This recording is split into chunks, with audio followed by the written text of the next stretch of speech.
एक छोटे से कस्बे में एक अनस नाम का यतीम बच्चा रहता था। अनस के अब्बू का इंतकाल बहुत जल्द ही हो गया था। अनस तब 1 साल का था। अभी अनस थोड़ा बड़ा हो गया है। इस यतीमी ने उन्हें गरीबी और मुश्किलों के आग में झोंक दिया था। माँ जैनब ने हालात के सामने हिम्मत नहीं हारी। वो दिन भर सिलाई करती रहती थी और कभी कभी तो आधी आधी रात तक काम करती थी और साथ साथ अल्लाह की इबादत भी करती थी। जैनब अपने बेटे को हमेशा सिखाती रहती थी, बेटा गरीबी सिर्फ पैसों से नहीं होती है, असल गरीबी तो ईमान की कमी के कारण होती है। इस मुश्किल घड़ी में भी अनस मस्जिद से तालीम हासिल करता और हमेशा छोटी नेमत पर भी अल्हम्दुलिल्लाह बोलना सीख गया था। वो अपनी माँ के सब्र और ईमान की ताकत को अच्छे से समझता था। अनस ने अपनी माँ से ही सीखा था कि कैसे छोटी से छोटी चीज में भी अल्लाह को शुक्रिया करना चाहिए। एक दिन अनस अपने दोस्त जैद के साथ रेगिस्तान के किनारे खेल रहा था। जैद थोड़ा लालची था। खेलते खेलते उन्हें रेत के अंदर 2 बर्तन दिखे, एक छोटा बर्तन और एक बड़ा बर्तन। दोनों बर्तन बंद थे, अंदर क्या था वो नहीं देख पा रहे थे।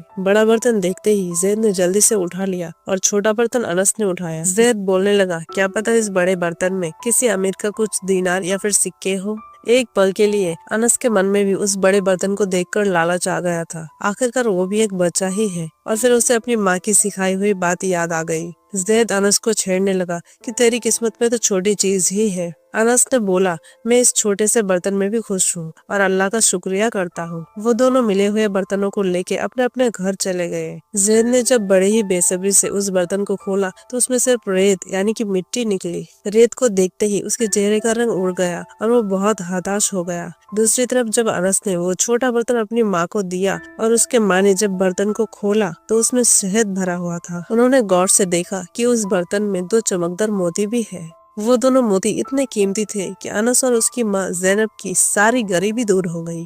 उन्होंने सबसे पहले अपने लिए एक मजबूत और हवादार घर बनाया और फिर उन्होंने जरूरतमंदों की मदद भी की। समय बीता और समय के साथ साथ अनस भी बड़ा हो गया और बड़ा होकर वो एक व्यापारी बन गया।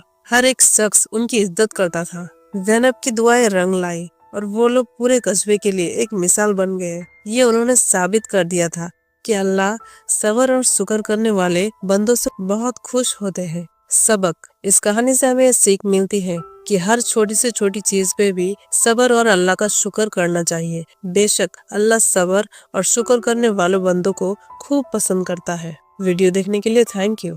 खुदा हाफिज।